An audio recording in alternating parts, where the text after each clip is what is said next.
নমস্কার। যাদের নাম ভোটার লিস্ট থেকে বাদ গেছে তারা কেউ অনলাইনে অ্যাপিল করছেন, কেউ আবার অফলাইনে অ্যাপিল করছেন।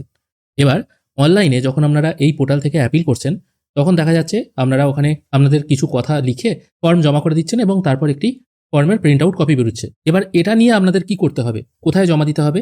বা এটা হাতে পাওয়ার পর আপনারা অনেকেই ভাবছেন কোর্টে চলে যাই, কোর্টে গিয়ে এফিডেভিট করি, পঞ্চায়েতে চলে যাই, ওখান থেকে কোনো সার্টিফিকেট বার করি, অথবা বিডিও অফিসে গিয়ে নতুন কোনো কাগজ বার করি, যাতে আমাদের যে নামটি ডিলিট হয়ে গেছে সেটা যাতে আবার ভোটার তালিকায় সংযোজন হয়। এবার যেখানে ট্রাইব্যুনাল কমিটি বসেছে সেখানে মারাত্মক রকমের ভিড় হচ্ছে, বহু মানুষ চলে যাচ্ছেন, বহু মানুষ অসুস্থও হয়ে পড়ছেন। তো এই জন্য নদিয়া জেলার জেলাশাসক একটি প্রেস মিট করেছেন। তিনি ভালোভাবে জানিয়ে দিয়েছেন যে অ্যাকচুয়ালি অনলাইন করার পর আপনাদের কোথায় যাওয়া উচিত।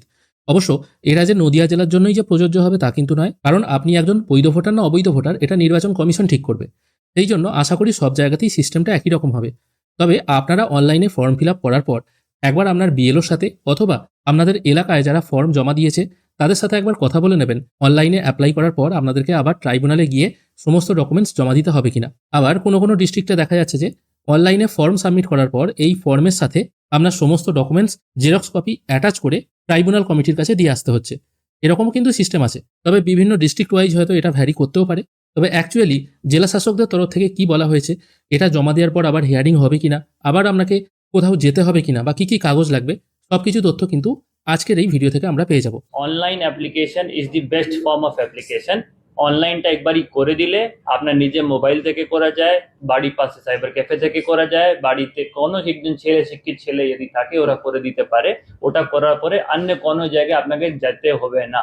আপনার একমাত্র অনলাইন যখন আপনি অ্যাপ্লাই করবেন সাবমিশনের পরে একটা আপিল আইডি পাবেন। আপিল আইডিটা একটা আলফানিউমেরিক নাম্বার, ওটা 12 বা 14 নম্বর একটা কোড, ওইটাই আপনার কাছে রেসিপ্ট হিসাবে রেখে নেবেন।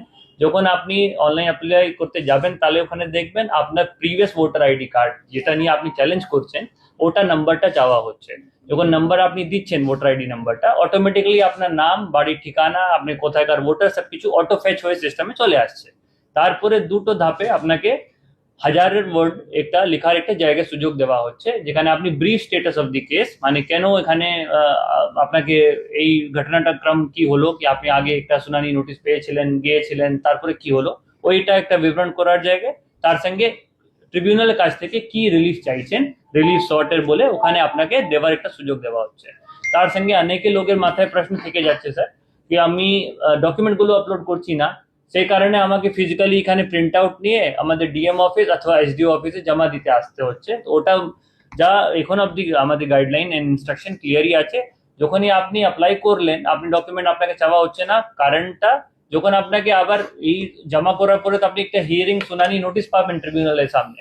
তো যেদিন আপনাকে শুনানি নোটিশ টাইম ডেট এন্ড মেনু লেখা থাকবে সেই দিন আপনার এই সব নথিপত্র, document, passport, birth certificate, caste certificate, যেগুলো আমাদের ভ্যালিড ডকুমেন্টস আছে ওটা নিয়ে ওনার কাছে আপনি প্রস্তুত হতে পারেন।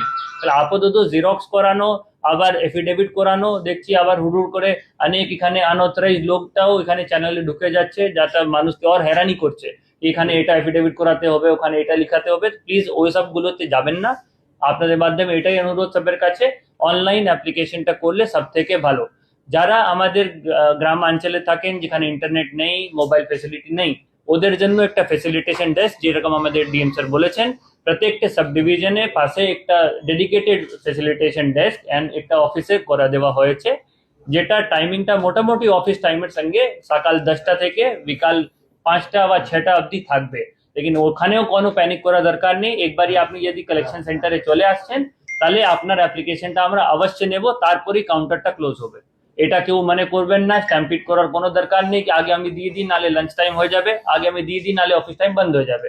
ওটার জন্য আমরা স্টার্টিং 1 তারিখ থেকে, মানে 1 এপ্রিল থেকে এই কাউন্টারগুলো সুবিধা চলছে, আর এটা আগাম 20 দিন বা 25 দিন যতক্ষণ না আমরা পুরোটা এক্সস্ট করতে পারছি এই পুরোটা নিতেই থাকবো। তো there is no time boundation, time limit নেই, সেটা মাথায় রাখবেন না কি আপনার একটা টাইম বেরিয়ে যাচ্ছে এটা অফিসে কালেকশন নেবেন না। আর এত দূর থেকে আজকে আমরা যা নোটিস করে দেখলাম, অনেক দূরে দূরে থেকে করিমপুর হোক বা তেহট্ট হোক বা কল্যাণী হোক, সবাই ভাবছে কি এখানে রবীন্দ্র ভবনের ডিএম অফিসে জমা দিতে হবে, সেরকম নয়। আপনার বাড়ির কাছে যেটা সাব ডিভিশন অফিস, ওখানেই আমরা এসি ওয়াইজ ভাগ করে অলরেডি হেল্প ডেস্কটা করা দেওয়া হয়েছে। আপনাদের মাধ্যমে ওটাই অনুরোধ কি আপনার ওই সাব ডিভিশনাল হেডকোয়ার্টারে আপনি জমা দিতে পারেন। তার সঙ্গে যদি বাড়িতে দুজনের নাম কেটে গেছে বা তিনজনের নাম কেটে গেছে, সবাইকে আসতে হবে না, যেরকম আবার স্যার বলেছিলেন, কেউ একজন অথরাইজড রিপ্রেজেন্টেটিভ সবের অ্যাপ্লিকেশনটা নিয়ে এখানে জমা দিতে পারে। তাহলে ওটা সুবিধা রয়েছে, সবাইকে কাজ ছেড়ে বাড়িটা লিভ নিয়ে ওইগুলো নিয়ে আসার দরকার নেই। তাহলে আপনাদের সবাই আমরা অনুরোধ করছি, প্লিজ ডু নট প্যানিক করার কিছু না। এটা অলরেডি অপশনটা খুলে দেওয়া হয়েছে মাননীয় হাইকোর্টের নির্দেশ অনুসারে। ওই ট্রিবিউনালটা অলরেডি গঠন হয়ে গেছে, ফাংশনটা স্টার্ট হয়ে গেছে। অনলাইন অ্যাপ্লিকেশন করার হি একমাত্র আপনার সব থেকে সরল, সব থেকে simple and fastest way of appeal. তো ওটাই আপনারা সাবস্ক্রাইব করবেন। অ্যান্ড বাকি কোনো সমস্যা হলে আমরা আমাদের হেল্প ডেস্কে আপনি যোগাযোগ করতে পারেন। Thank you.